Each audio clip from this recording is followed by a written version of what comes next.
Hello students, welcome to this class of MA. I am Dr. S.S. Vedwan, Department of English. Today we'll talk about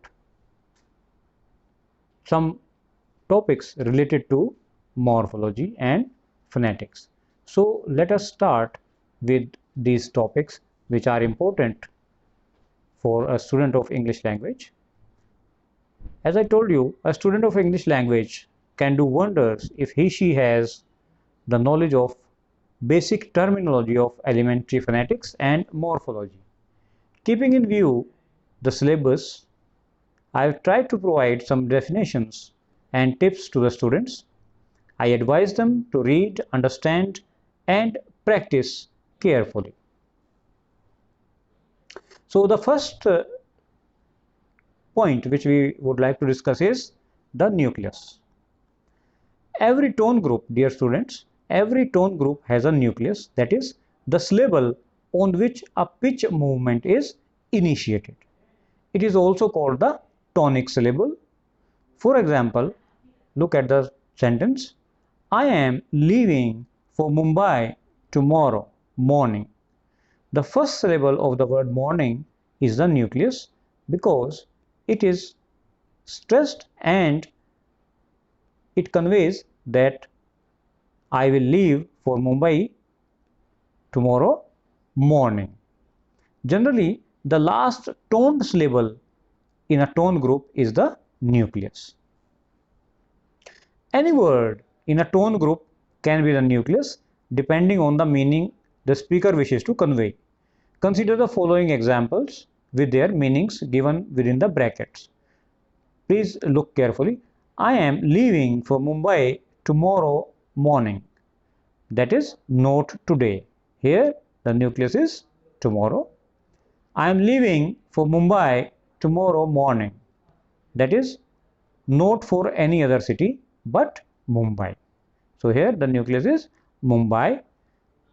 Please note that the stress mark denotes a stressed syllable after the tonic.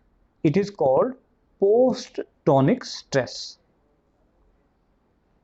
Now let us talk about the airstream mechanism. Three main types of airstream mechanisms are used in human speech, and each mechanism has a different initiator. All three mechanisms can be used to push air out, that is egressive, or to pull it in, that is ingressive. The pulmonic airstream mechanism consists of lungs and the respiratory muscles.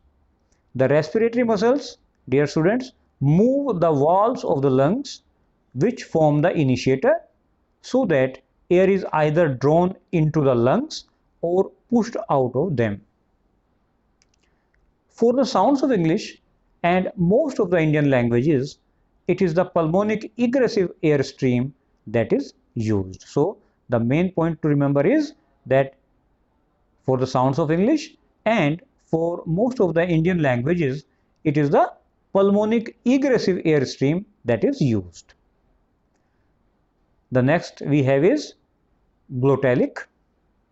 The second of the three airstream mechanism is the glottalic. The larynx itself with the glottis firmly closed is the initiator. Sounds produced by an ingressive or egressive glottalic airstream are found in many languages. For example, Sindhi. In the velaric airstream mechanism, the initiator is the back part of the tongue, which can be lifted up so that it comes firmly into contact with the velum, that is the soft palate. Certain languages spoken in Africa, such as Zulu, use the ingressive velaric airstream. Sounds thus produced are often referred to as clicks. The velaric is an important airstream mechanism for smoking. It is used both for extracting the smoke from the cigarette, that is ingressive, and then expelling it, egressive. Now let us take another term. It is morpheme. Morpheme is the smallest linguistic unit endowed with meaning. That is, the minimal meaningful unit is the morpheme. It cannot be further divided, hence any unanalyzable word or formative is a morpheme. For example, look at the word incoming. Here we have in plus come plus ing is equal to incoming. So if we dissect it, the word come, it cannot be further divided. All linguists agree that within words, meaningful elements can be perceived. Thus, in the English word washed, two elements of meaning are present. Please listen carefully. Watch plus past tense, watched. Watch and past tense are generally called morphemes. In the word pens, two morphemes, pen and plural, are present. A word such as unhelpful has three morphemes, that is un, negative, then help, and then full is adjective. But the terms such as negative, plural, and adjective are abstract. They are not real forms. Remember this, that these forms, the terms negative, plural, and adjective, are abstract. They are not real forms. The real forms that present them, that is in, as, and full, are therefore called morphs. We can represent the example thus. Please have a careful look at these words. The first word we discussed was watched.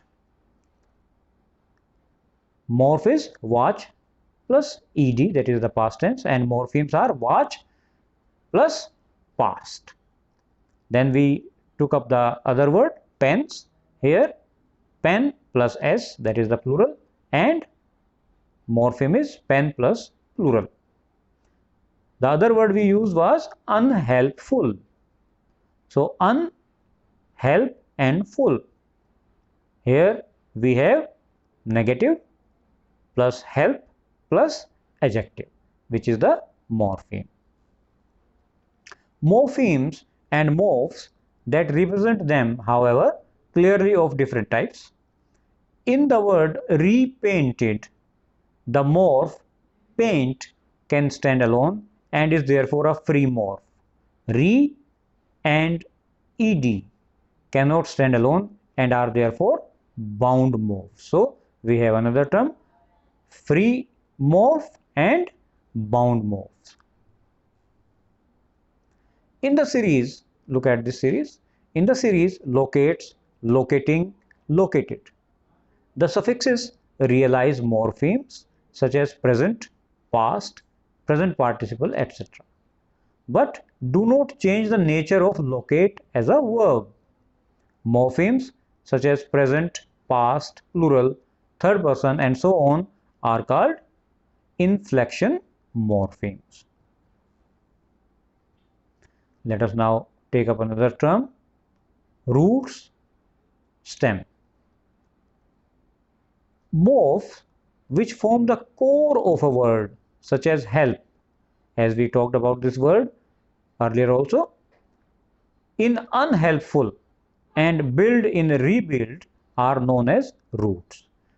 The root is that part of a word which is left when all the affixes, that is, all the morphs that have been added to it, whether before or after it, such as ed, er, ist, ing, etc., are taken away.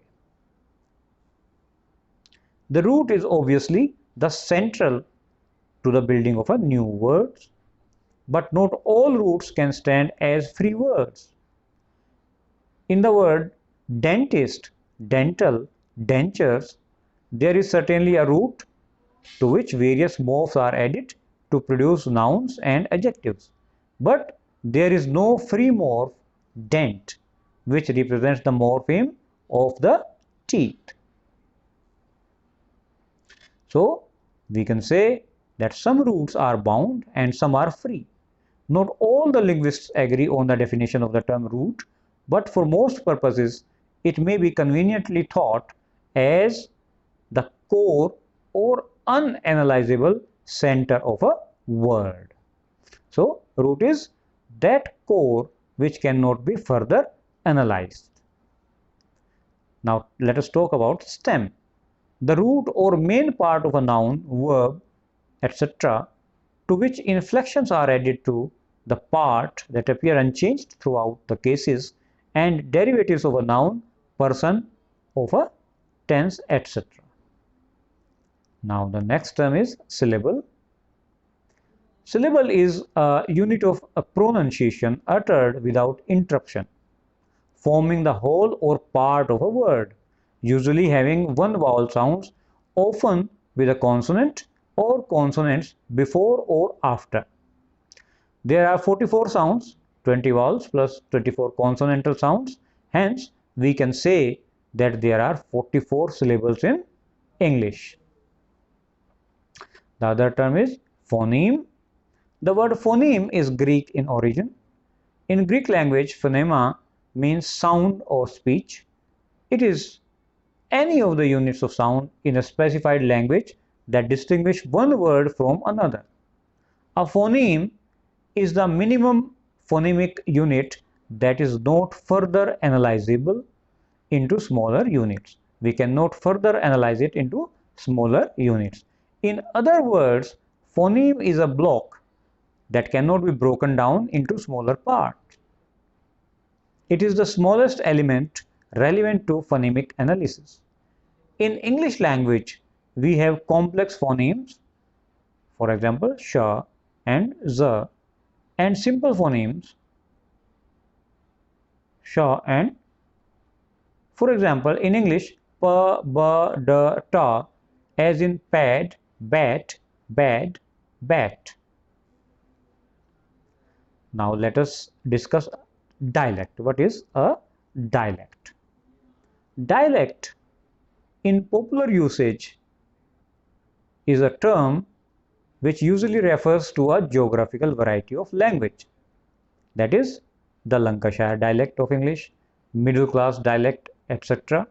The dialectologists define it as form of speech which are or are believed to be unwritten, unstandardized, or associated with groups lacking in prestige, formal education, etc., or culturally subordinated to other groups, are often described as dialects.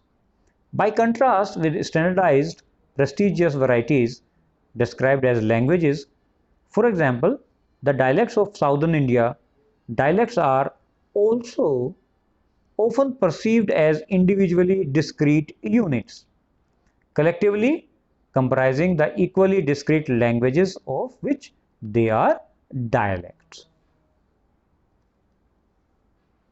We'll start with the next lecture in the next class. Thank you very much.